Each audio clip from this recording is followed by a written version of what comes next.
Hi, I'm josephrlewis and I write adventures. But I also like to draw for my adventures. And in today's video, I want to talk about drawing. I don't plan on doing a lot of videos about art, but I really hate AI art, and I want to encourage all of you to make your own art.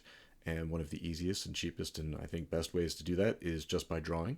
So I thought in this video I would walk you through how I draw and how I draw one of my monsters recently. We're going to draw this guy over here, this Goblin guy. So I just want to walk through my process and talk about the tools that I use. And again, I want to do this because drawing, I believe, is one of those just skills where if you practice it, you will get better at it, and it's very rewarding. And I like to do it, and I encourage you to do it. So let's talk about drawing. Okay, so this is how I get started. I draw a bunch of circles. I think you can probably guess that the one sort of near the top is the head, and the bigger one under it's going to be the chest. And then there's ones on either side of that chest bubble that are the shoulder bubbles. And then below that, there's two that are kind of next to each other, and those are going to be the hips or the buttocks. And then there's some elbows and some hands and some knees and some feet. And of course, it's kind of hard to piece together what's going on here. But when you're the person sketching it, you can say, oh, well, I think the elbow goes out here. And the reason you do by the joints, then you can kind of guess how long a limb should be, and then you could say, oh, well, the shoulders are here, so the elbow should be the same length wherever they happen to be, and then the hand should be the same length wherever they happen to be. And you can just bubble out where the limbs should feel, and a lot of the times I do this by looking at a photograph of a real person, so I can kind of get a sense of what limbs are supposed to look like, but it doesn't need to be perfect. But again, this is the way I start. I just bubble out where joints are: head, chest, shoulders, hands and elbows, knees and feet, and those sort of buttock regions. And that's it. And that's how we get started. Okay, so this is step 2, and I know it may look like a big jump from the bubbles to where this is. But it is kind of a magic trick. You can still see the bubbles in there. I left them in. You can see all those circles. And all I did was just kind of swoop together the edges of them. And then I drew some fingers on the hands. And yes, I put a face on it. I've had a lot of experience drawing faces, so I'm getting a little better at that, a little more comfortable with it. But still, the point here is just if you swoop your bubbles together, if you just connect them, it starts to look like a person very quickly. It's not fantastic, but this is like the first magic trick, is that if you get good at bubbles, then you can just connect your bubbles and poof, it kind of automatically looks like a figure.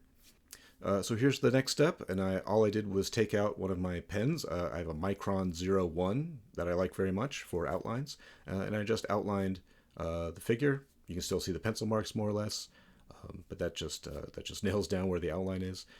And I think one of the tricks here is just don't make your lines too smooth. In real life, people, animals, creatures, and stuff, we're not perfect. We're not all smooth, straight lines. We're pretty jagged and bumpy and hairy and wrinkly things. So the more kind of jagged and bumpy you make your lines, the more realistic I think they make it look. And in this one, I just erased the pencil lines and kept all the ink marks. I use an actual rubber separate eraser, not just the one on the pencil.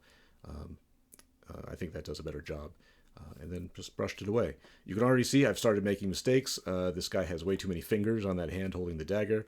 It's not great, but easy to fix. I'll show you how. In this next step, I started inking in the blacks, and again, I used a Micron. This is the Micron 2. The Micron 2 has like a thicker brush head. It looks a little bit like a Sharpie. In fact, you probably could have done this with a Sharpie. And this is where I start cheating real hard. You can see I've just blacked out the legs. I don't want to figure out what the details of toes look like, so I've just cheated and blacked out everything at the bottom. I usually imagine that the light source in my pictures is in the upper left-hand side. So the shadows are just at the bottom and sort of towards the right in all of my pictures. If you ever see it the opposite way, it means I drew it this way and then I flipped it in the computer. But again, try not to make any of these lines too smooth. Make them kind of jagged and bumpy. It looks a little bit like Mike Mignola's work, which I love. I love his work on Hellboy and BPRD and all those other books.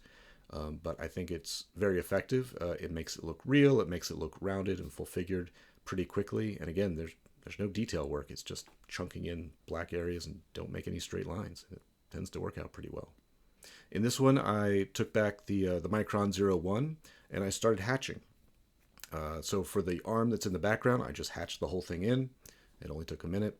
And then around the edges of all my blacked out areas, I added some hatching around the edge of that.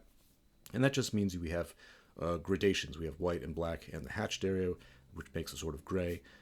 And then, so you have multiple lightness tones, and that makes it look a little bit more rounded, a little bit more full-figured and realistic. So in this one, you can see I couldn't figure out how to do this goblin's abs, so I just blacked out his whole torso area.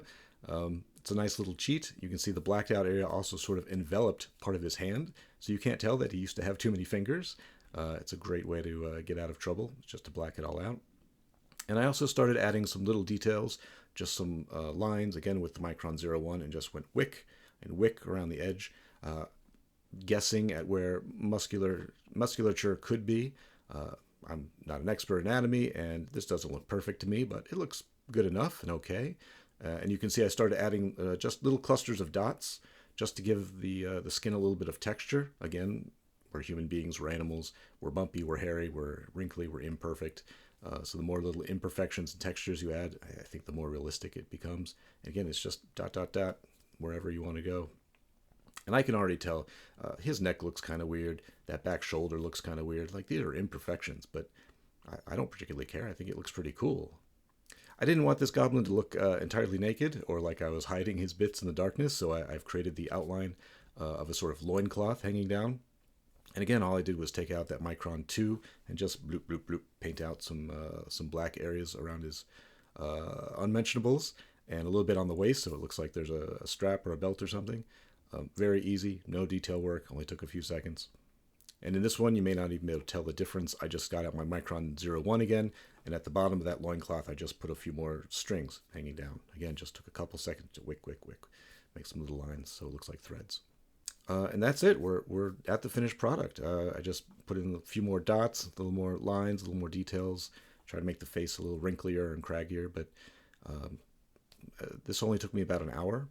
And I know I say that having done lots of drawing and having gotten to this point by practice, but the point being, if you practice, something like this gets much easier and easier, and you find your style, you find what you're comfortable with. Maybe you don't like using these blacks, maybe you want to use a gray pen, maybe you want to use color, whatever it is. With a little bit of experimentation, you can find what tools work best for you and what imagery works best for you. You can figure out how to move your hand. Like, sometimes it's easier just to do everything pulling it toward you, so you just keep rotating the paper and make all your lines curving toward you or away from you. Whatever feels best for your hand and whatever's best for your eye to work together. You know, you're a machine. A little bit of repetition and experience, and be willing to make mistakes. Be willing to screw up a picture and say, all right, that didn't work, throw it away, and just start the same picture over again. And with a little bit of time and effort and, weeks and months, this gets easier and more intuitive and more fun. And I think it's a skill that you'll enjoy having and practicing, especially if you want to create artistic works, whether it's an adventure or a book or whatever it is, that you can put your own art into. And I think it's very rewarding, and I strongly encourage you to do it. So that's how I draw the stuff that shows up in my adventures these days. I hope that's useful to you. Again, the only materials I use are a regular number 2 pencil, a regular little block eraser, a Micron 01 pen, and a Micron 2 pen. That's it. You can get that stuff for like $10 at the craft store. That's all you need. So until next time, good luck out there.